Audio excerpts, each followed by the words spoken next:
ও আমাকে মারে ঠিকই, কিন্তু আমাকে ভালোও তো বাসে।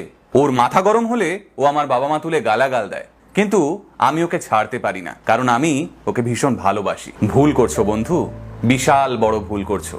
আর এই ভুলটাকে যদি আজই শুধরে না নাও, তাহলে ভবিষ্যতে তুমি বিপদে পড়বে।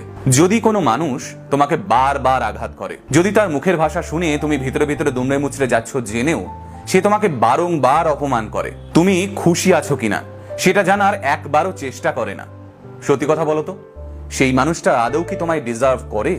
তুমি কি রিলেশনশিপ তৈরি করতে রাজি হয়েছিলে দিনের পর দিন এই নোংরামিগুলো সহ্য করবে বলে? এখন তোমাদের মধ্যে অনেকেই হয়তো বলবে, কথা বললে, বোঝালে অনেকেই নিজেকে শুধরে নেয়, কিন্তু বস, একবার যে তোমাকে নরম মাটি হিসেবে বুঝে যাবে, সে সুযোগ পেলেই বারংবার তোমায় আঘাত করবে। হ্যাঁ বুঝলাম, তুমি সেই মানুষটাকে ভীষণ ভালোবাসো। এখানে ভালোবাসার মানে কিন্তু বয়ফ্রেন্ড গার্লফ্রেন্ডের ভালোবাসার কথাই বলছি না। হতে পারে